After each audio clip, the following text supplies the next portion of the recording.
My sister was rewarded a graduation trip while I wasn't, but when they returned, I made sure they'd pay a price far greater than their vacation. My name is Jennifer. I was born just 3 minutes after my twin sister Rachel, but those 3 minutes might as well have been a lifetime given how differently our parents treated us. Our family lived in a 2-story white house in the suburbs of Nashville, Tennessee. My mother, Catherine, was a well-known real estate agent, always appearing with neatly styled hair, an expensive suit, and a phone that never left her hand.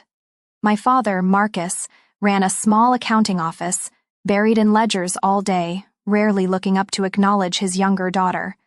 At first glance, we seemed like a typical middle-class family, perhaps even admirable, but only those who lived in that house knew the truth.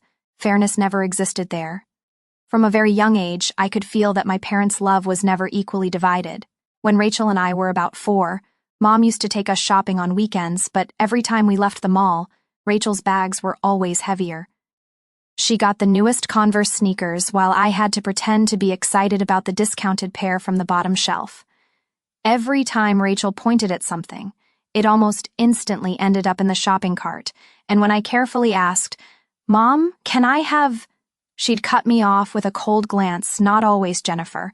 Our earliest birthday gifts made it clear where I stood in their hearts. Though we shared the same birthday, Rachel always got the bigger slice of cake, the prettier presents, and more people wishing her well." I remember quietly counting. 11 people hugged her, 3 hugged me, and 2 of those were housekeepers. It was the same with toys. Rachel had an entire shelf of limited edition Barbies while I played with soft plastic dolls with thinning hair, probably from the clearance bin at the local store. Even our mini strollers were different. Hers was pink and played music, mine was dull gray with squeaky, stuck wheels. I used to convince myself I was just imagining things, that maybe I was too sensitive, but when we started preschool, the favoritism was no longer subtle. It was impossible to deny. On the first day of class, Mom dressed us in identical uniforms, red plaid skirts, white blouses, and knee-high socks. I remember feeling excited that finally we looked the same in adults' eyes. But when Mom stood on the steps holding up her phone, I heard her voice ring out clearly. "Rachel, sweetheart, lift your chin, tilt your head just a little. Perfect." And me, I was just a blurry shadow next to her, my eyes peeking out from behind Rachel's shoulder. After that day, everything followed a set pattern. Every afternoon, Mom would park at the school gate, open the car door, and say the familiar line, "Jennifer, go home and do your homework. I'm taking Rachel to art class." Monday was art, Tuesday piano, Wednesday dance, Thursday acting, and Friday sometimes just ice cream to relax after a long week. I'd walk into an empty house, drop my backpack on the chair, and cook instant noodles. The only sound was the ticking clock, occasionally interrupted by the washing machine spinning loudly. When I asked why I couldn't take art classes like Rachel, Mom just sighed. "Not everyone is cut out for the arts. You should focus on doing well in school. That would be better." So I did. I studied hard, but my good grades never once made my parents pause their dinner to applaud me the way they did when Rachel drew a cat that looked like a smudged ink blot. I started to realize something. No matter how hard I tried, I only became more invisible in my own home. Rachel was always the center, and I was just the background, a forgettable detail people looked right past. When we turned 10, Mom started talking about investing in the future. I didn't fully understand what she meant, but I listened carefully. Eventually, I realized that investment only applied to Rachel, new extracurriculars every month, violin lessons downtown, Wednesday night coding classes, weekend debate clubs. And me? I once asked if I could join a creative writing group at the local library. Without even looking up from her phone, Mom replied coldly, "Not this month? Money's tight." A few days later, I saw her swipe her credit card to buy Rachel a new performance dress at a boutique downtown. I said nothing. I had learned that speaking up only earned me cold stares or carefully crafted excuses. "You don't understand. Rachel has talent. You just need to focus on your studies." Eber. So I did. I buried myself in books as the only way to prove I deserved to be seen. Math quizzes, I always got perfect scores. Essays, my teacher often used mine as the class example. I was even chosen to represent our class in the district debate, even though I had never joined a club before. But that night at dinner, When I proudly told everyone I'd be representing the school, Mom barely nodded before turning to Rachel. "Sweetheart, how was art class today?" I remember going silent, my hand gripping the fork, lips pressed together so I wouldn't say something I'd regret. I started writing everything down in a journal hidden under my pillow, every comment that hurt, every moment I was ignored, every time I wondered if I didn't exist. Would anything be different? The answer came on a cloudy night when I crept downstairs for a glass of water after studying late. The house was strangely quiet. Light spilled from the living room, and I slowed my steps. I heard my father's voice, low and tired, as if shedding a mask. "Do you think we really need to try with both girls?" he asked. Mom sighed. "Jennifer's fine, she can handle herself. See, she runs without being pushed. But Rachel's different, she needs us to push, to guide. She has potential, Marcus, she was born to shine. Aber, what about Jennifer?" My father's voice lowered. "Have you ever thought that if we only had Rachel, life would have been less stressful?" I stood frozen in the hallway, my chest felt tight, like my heart had been squeezed. I bit my lip to stop myself from crying out. "Loud, she's a good kid," my mother said, her voice softer. "But sometimes I feel like having just one would have been enough." I turned around and ran to my room. The notebook under my pillow was no longer a place for memories. That night, I tore out each page and threw them slowly into the trash. With every sheet I dropped, it felt like I was letting go of the last pieces of faith I had left. I didn't cry, I didn't scream, I didn't ask why. I just sat there, staring at the ceiling where those glow-in-the-dark stars we once stuck up as kids still hung. I counted them. Rachel had 27 stars, I had only 13. Even the sky above my bed was divided unfairly. But I swore to myself, if they couldn't see me while I was right in front of them, then someday they'd have no choice but to look up when I was standing tall where no one could ignore me. After that night, I felt reborn. I no longer longed for Mom to pat my head when I got a good grade, or for Dad to ask how school was going. I stopped trying to be seen. Instead, I started studying for myself. I spent most of my time in the school library. I arrived earlier than anyone, stayed later than everyone. I read more than the textbooks required, took neat notes, practiced sample tests that others never bothered to look at. The teachers noticed. Mr. Brandt, our history teacher, called on me for the first time in class. "Jennifer, what's your opinion on Roosevelt's New Deal policy?" I looked up, a bit surprised. Then I started answering point by point with examples I had prepared the night before. When I finished, the class was silent for a few seconds before he nodded slowly. "Very good. Precise, insightful, and articulate." I caught Rachel glancing at me, her eyes filled with disbelief, as if she had just witnessed something unnatural. That surprise quickly turned into irritation when my English essay was posted on the board as a model. Rachel mumbled to her friend next to her. "The teachers are clearly biased. They probably feel sorry for her. That's why they're praising her." Ibrahim, more and more teachers began to trust me. Miss Lane asked me to lead our end-of-term discussion group. Mr. Reynolds nominated me for the state academic competition team. Rachel reacted more strongly each time. She tapped her pen angrily on her desk whenever I was praised or deliberately voiced opposing opinions during debates, even if they barely made sense. And one day, I walked into class and noticed Rachel wasn't at her seat. The room felt different, students were whispering. The principal had just left. Miss Lane waved me into the hallway. "Jennifer, there's something you should know," she said gently, still composed. "Your mother came to the school, she's in the principal's office." Rachel told her that teachers were intentionally favoring you to make her feel small. Aber. I stood still. I wasn't surprised Rachel said that, but I hadn't expected Mom to actually show up at school. I walked quietly past the office and peeked through the glass. There was Catherine Harper in a plum-colored business dress, arms crossed, pointing at some documents. The principal was trying to explain, "Rachel is an outstanding student, but Jennifer, all she does is bury herself in books. She's not a leader, she's not creative. Pushing her like this is only hurting my daughter."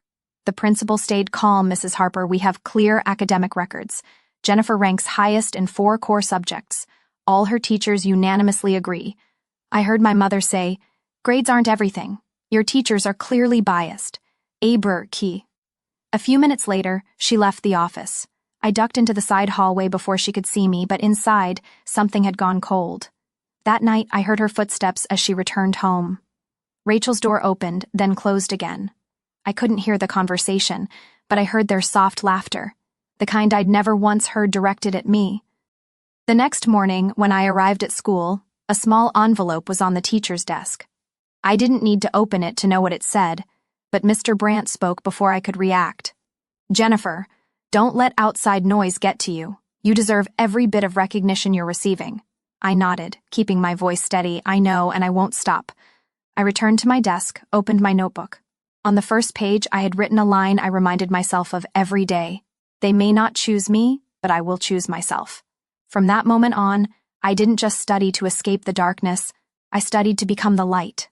When I turned 16, I decided to get a part-time job at a bakery 3 blocks from home.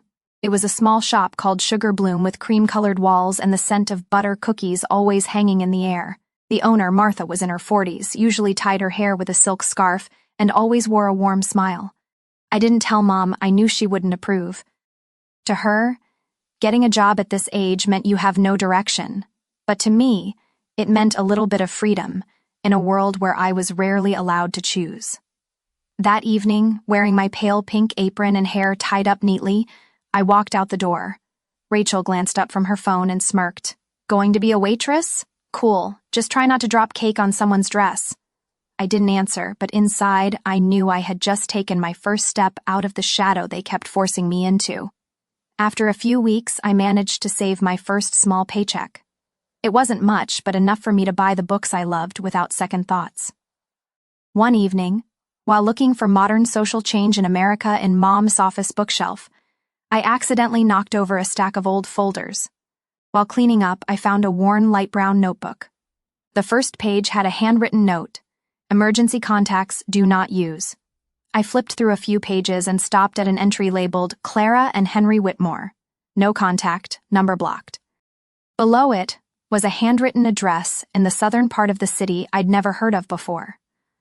Clara Whitmore, I whispered the name to myself all night. The surname matched Mom's maiden name. Henry, maybe my grandfather, but why had I never heard of them? The next day, while Mom and Rachel were off at their weekend spa appointment, I took bus 14 to the address in the notebook. It led me to a small sky-blue wooden house with a short white fence and a front yard full of blooming yellow daisies. The house was modest, simple, but full of life. I hesitated a few seconds before knocking. A petite woman with silver hair opened the door. She stared at me, her expression shifted from surprise to confusion. "Who are you?" she asked softly. I swallowed hard, my heart pounding. "I'm Jennifer Harper. I think you might be my grandmother." She raised her hand to her mouth and stepped back slightly, as if she was seeing a ghost from her past. Behind her, a man with snow-white hair and thick glasses appeared, holding a cup of tea. When he saw me, he almost dropped it. "Clara, look closely. It's her. It's our granddaughter." None of us said a word for several minutes, then Grandma Clara pulled me into the house, wrapping me in a hug so tight it felt like she was afraid I might disappear. That little house was like a whole different world compared to the cold one I grew up in. The walls were covered with hand-drawn pictures and old photographs. The scent of apple pie lingered in the air. They invited me to sit at the dining table, poured me a cup of hot tea, and began asking me question after question. They knew who I was, but had never had the chance to meet me. "After your mother got married," she said, "we were too old-fashioned, that we didn't fit her new lifestyle," Grandpa Henry said, "and then she cut us off. We called, wrote letters, but never heard back. You're the first to come find us," Grandma Clara said, her eyes red. "We used to dream of taking you to the zoo, teaching you how to bake." But then, I didn't say a word. My throat was tight. I didn't have the heart to tell them that I had only learned their names less than 24 hours ago. I stayed until evening, helped Grandma wash dishes, and listened to Grandpa tell stories from his youth. Before I left, he handed me a small envelope for bus fare, and if you'd like, next time stay for dinner. On the way home, I opened the envelope. Inside, along with a bit of cash, was a handwritten note: "You were always welcome here. Always." I held on to that note all night. For the first time in my life, I felt like I belonged somewhere. Somewhere that didn't require conditions or achievements, just me as I was. Graduation day came faster than I expected. the last months of senior year flew by in a blur of heavy schedules, final exams, and late nights studying at the library. And then that morning, I stood on the stage of West Haven High's auditorium in a navy blue gown, listening to the announcer call my name as the valedictorian of the class of 2024.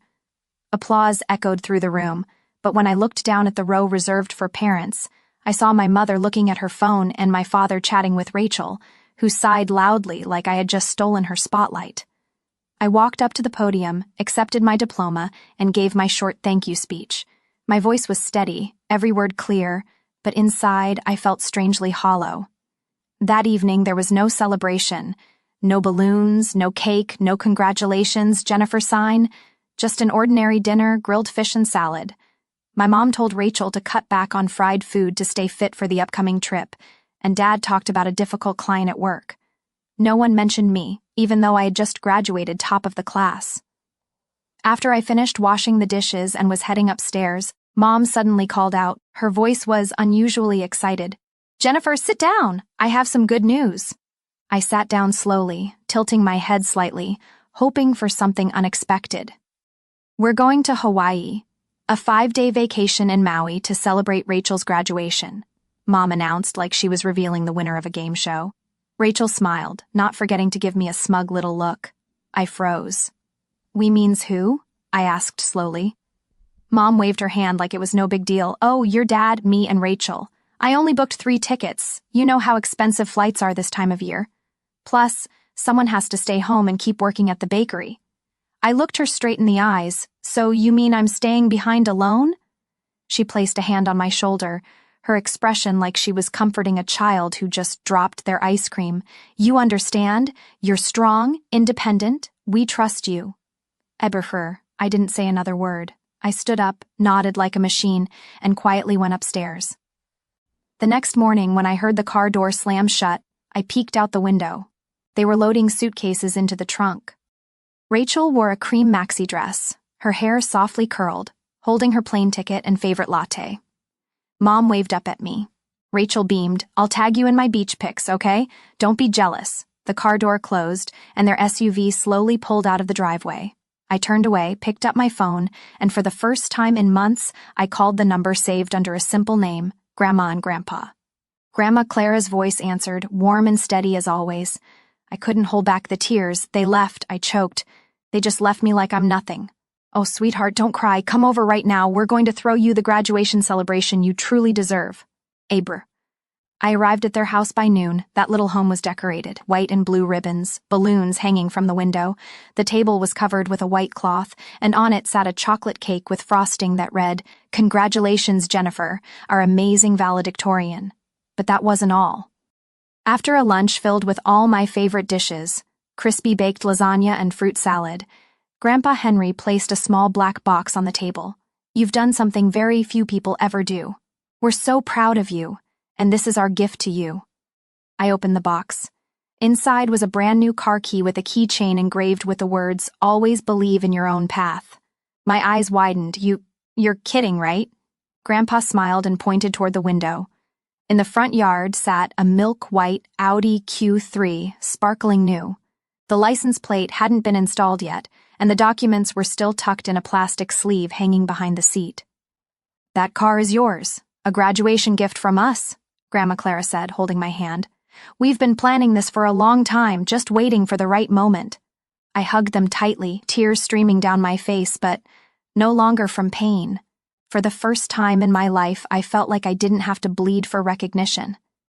2 weeks passed after their trip to Hawaii, and I lived in days more peaceful and warm than any vacation I had ever imagined.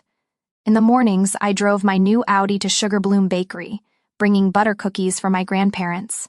In the evenings, I helped Grandma Clara prepare dinner, while Grandpa Henry read the paper and told stories from his days as an engineer. For the first time, I felt at ease, no longer straining to earn affection.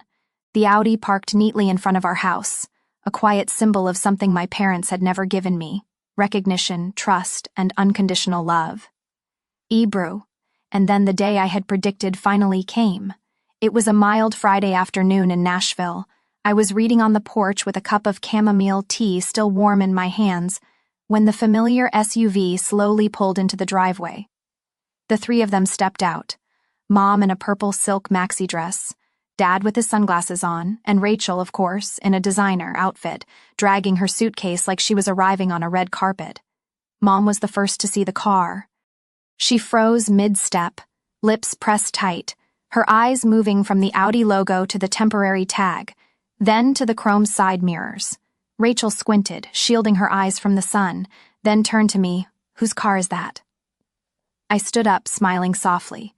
Dad walked closer, his voice slower. "Jennifer, are you joking? That car cost over 40 grand. I nodded, pulled the key from my pocket, and twirled it around my finger just like Rachel used to do with her designer purse straps, a graduation gift from Grandma Clara and Grandpa Henry. Silence fell for a few seconds. My mother's face changed color faster than when she saw the stock market drop. She immediately grabbed her phone, dialing so quickly her hands were almost shaking. Dad stood frozen, and Rachel let out a short laugh, half mocking, half unsure. The call connected. "Clara, it's Catherine. I need an explanation. You bought Jennifer a car? Do you even realize what this implies?" I could hear Grandma Clara's voice clearly over speaker, warm, calm, unfazed. "Hello, dear. Did you enjoy your Hawaii vacation? That has nothing to do with this. How could you even afford that? All this time we've kept quiet because we don't need to show off." "Catherine," she cut in gently but firmly, "after you cut us off, we invested in a few tech ventures. Now we live comfortably and have chosen to use the rest to support someone who truly values family." Mom gripped the phone tighter. "Jennifer is my granddaughter, but so is Rachel. If there's a gift, it should be fair. She needs a car too. She's getting ready for college." I almost laughed. She just got back from Hawaii, tan and covered in Instagram check-ins, and now she wanted fairness? Then Grandpa Henry's voice came in, deep and steady. "Catherine, fairness is a good thing, but you seem to have forgotten that fairness must come with love. Jennifer has never been treated like a daughter by you. Now we've chosen her as our heir. All our assets, savings, and property will be in her name." Rachel's eyes widened, and my father murmured, "Catherine, you haven't spoken to them in years. How could you know they even had that kind of wealth?" Mom stood frozen, the phone still to her ear, but nothing more was said. The line had gone dead. Her eyes darkened, and she turned to me. "Jennifer, you need to think carefully. You know Rachel needs the car for school. You're just working at a bakery. You don't need something this fancy." I stepped closer, popped open the trunk. The suitcases I had packed 2 days earlier sat neatly inside. I pulled out an envelope and handed it to her. Inside is a copy of my acceptance letter from Columbia University. I received a full scholarship, tuition, housing, living expenses, all covered. And no, I won't be working at the bakery forever, but at least I'll never have to trade my dignity for affection. Rachel wasn't smiling anymore.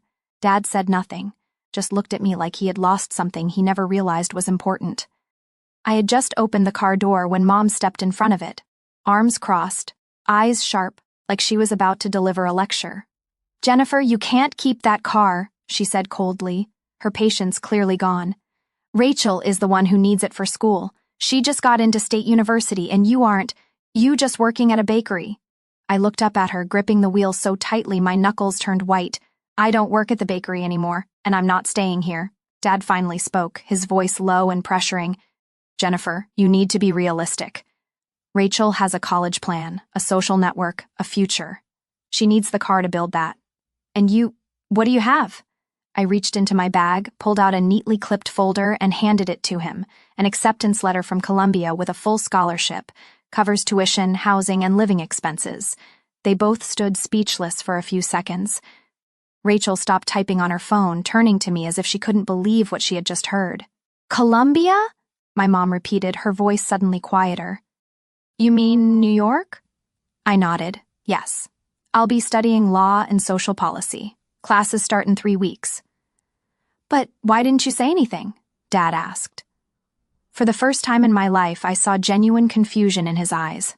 I shrugged because I already knew what you'd say. "We can't afford it. It's not necessary. Save it for Rachel." I looked up, locking eyes with Mom. But my grandparents believed in me. They thought I was worth it. Rachel stepped forward, arms crossed, scoffing. What about the car? You're seriously taking that to New York where you're going to park it right outside your dorm? Trying to make a scene? I turned back, opened the trunk, revealing 2 large suitcases, a tote bag, and a neatly wrapped laptop. I had been ready long before they returned. Don't worry, I said, closing the trunk. You won't have to see it because I won't be coming back. Mom stood speechless, then suddenly changed her tone. Jennifer, listen to me. Don't overreact. I just want what's best for both of you. Every family plays favorites sometimes, but that doesn't mean we don't love you. I shook my head, lips pressed tightly. Love can't be one-sided. I can't keep living with that kind of a little bit anymore. My dad stepped forward, placing his hand on the car door. If you drive that car away, you'll be on your own. No one here will help you anymore. I looked at him, really looked, and for the first time I saw the conditions behind everything they'd ever called help, and I knew I was ready to let it go. I'll take responsibility for my own life, one step at a time. I closed the door and started the engine. Rachel stood with her hands on her hips, trying to smirk, but her eyes betrayed her. My mom turned away, staring at the concrete driveway like she was searching for a comeback she couldn't find.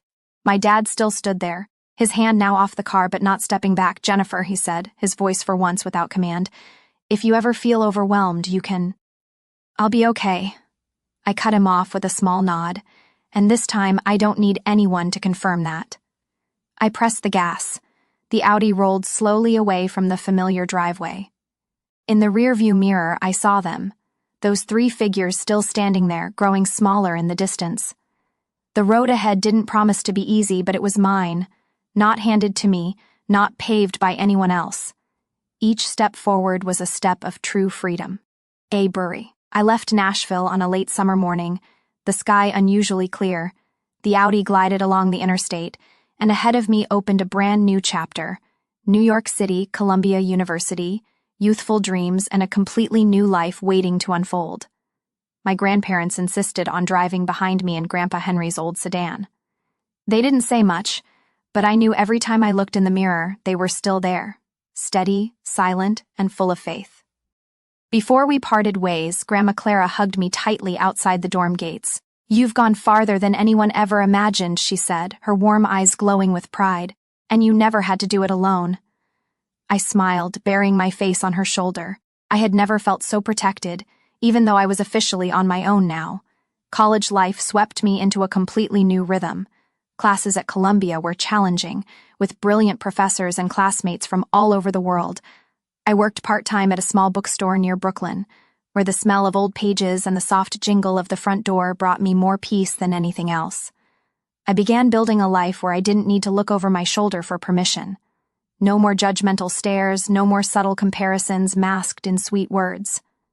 Here I was Jennifer, not Rachel's little sister, not the obedient one, just me.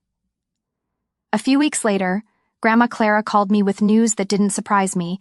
They came by this morning, she said, her voice calm as if savoring each word.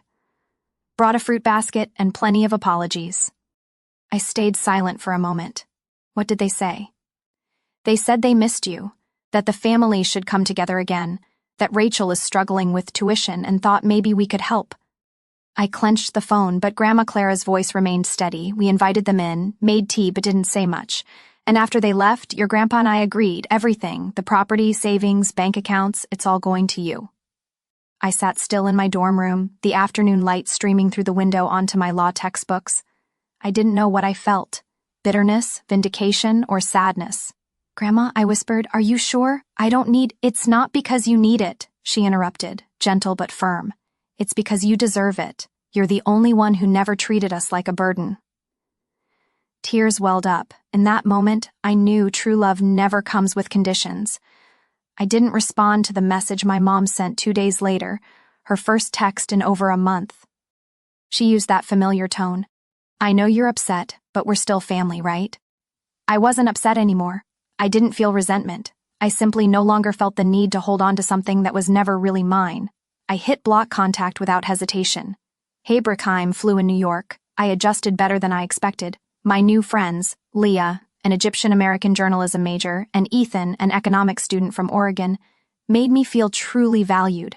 We studied together at Butler Library, grabbed midnight pizza from the corner shop, and on some nights sat on the dorm balcony watching the city lights sparkle, dreaming about the future like it was all within reach. One Sunday night, after closing the bookstore, I got a message from Ethan. "Coffee on the corner, 9 p.m. I've already got us a table." I looked at my phone and smiled. No more pressure to prove myself. No more comparisons. No more hunger for love that came only with pity. I had my life, a beginning that wasn't perfect, but an ending shaped by my own choice. I chose myself, chose peace, and chose to move forward without looking back. From my own story, I've realized that not every wound needs healing through forgiveness. Sometimes what we really need is to let go. I once tried so hard to be acknowledged, but I found my worth only when I stopped seeking validation from those who never truly valued me. Family isn't just where we come from, it's where we're loved without conditions. And true happiness begins the moment we find the courage to choose ourselves.